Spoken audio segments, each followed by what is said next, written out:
ప్రభువైన యేసుక్రీస్తు నామములో అందరికీ వందనాలండి. 23వ కీర్తన చదువుకుందాం.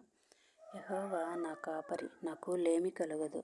పచ్చిక కలిగిన చోట్ల ఆయన నన్ను పరుండి చేయుచున్నాడు. శాంతికరమైన జలముల యొద్ద నన్ను నడిపించుచున్నాడు. నా ప్రాణమునకు ఆయన సేద తీర్చుచున్నాడు. తన నామమును బట్టి నీతి మార్గంలో నన్ను నడిపించుచున్నాడు. గాఢాంధకారపు లోయలో నేను సంచరించినను ఏ అపాయమునకు భయపడను. నీవు నాకు తోడై ఉందువు. నీ దుడ్డుగరయు నీ దండమును నన్ను ఆదరించును. నా శత్రువుల ఎదుట నీవు నాకు భోజనము సిద్ధపరచుదువు. నూనెతో నా తల అంటియున్నావు. నా గిన్నె నిండి పొర్లుచున్నది. నేను బ్రతుకు దినములన్నీయు కృపాక్షేమాలే నా వెంట వచ్చును. చిరకాలము యెహోవా మందిరంలో నేను నివాసం చేసేదను. ఆమేన్. అవునండి, దావీదు గారు చిరకాలం యెహోవా మందిరంలో నివాసం చేసేవారిగా ఉండాలని ఎంతగానో ప్రార్థిస్తున్నాడండి. అవునండి, మనం కూడా చిరకాలం యెహోవా మందిరంలో నివాసం చేయాలని ప్రార్థిద్దామండి.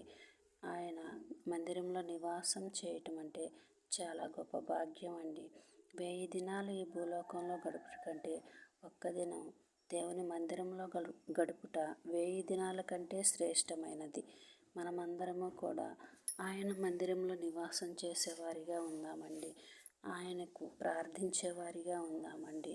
మనము మన గ్రామాల కోసం, మన ప్రాంతాల కోసం, మన దేశం కోసం, మన దేశంలో ఉన్న ప్రతి ఒక్కరి గురించి, మన కుటుంబాల కోసం ప్రార్థించేవారిగా ఉందామండి. ఎందుకంటే మనం కడవరి దినాల్లో ఉన్నామండి. ఆయన రాకడికి సమీపంగా ఉన్నారు కాబట్టి మనమంతా కూడా ఆయన యందు భయభక్తులు కలిగి మనము ఆయన మందిరంలో నివాసం చేద్దామండి. రోజుకు ముమ్మారు ప్రార్థించుకుంటూ ఆయన కోసం ఎదురు చూసేవారిగా ఉందామండి.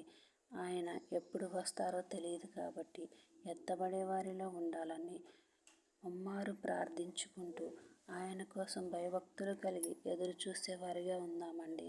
మనం ఇక్కడి నుంచి ఏమీ తీసుకెళ్ళలేము, కానీ మనము పరలోక రాజ్యాన్ని సంపాదించుకునే వారిగా ఉంటే చాలండి. ఇది మనకి భూలోకం యాత్ర లాంటిదండి. 3 రోజులు యాత్రకి వెళ్ళి వస్తే ఎలా అయిపోయిద్దో అలాగే ఈ భూలోకం కూడా మనకి యాత్ర లాంటిదేనండి. ఈ యాత్ర ముగిసిందంటే మనం అగ్నిగుండానికి వెళ్ళేవారిగా కాక దేవుని రాజ్యంలో ప్రవేశించేవారిగా ఉండాలని ప్రార్థిద్దామండి. మన కోసం, మన కుటుంబాల కోసం, మన బిడ్డల కోసం ప్రార్థిద్దామండి. మన దేశంలోని ప్రతి ఒక్కరి గురించి ప్రార్థిద్దామండి. మనం ఎప్పుడు ప్రార్థించేవారిగా ఉండాలండి. ప్రార్థన విషయంలో ముందుండేవారిగా ఉండాలండి. అనేకుల్ని ధైర్యపరిచేవారిగా ఉండాలండి. ఆమేన్.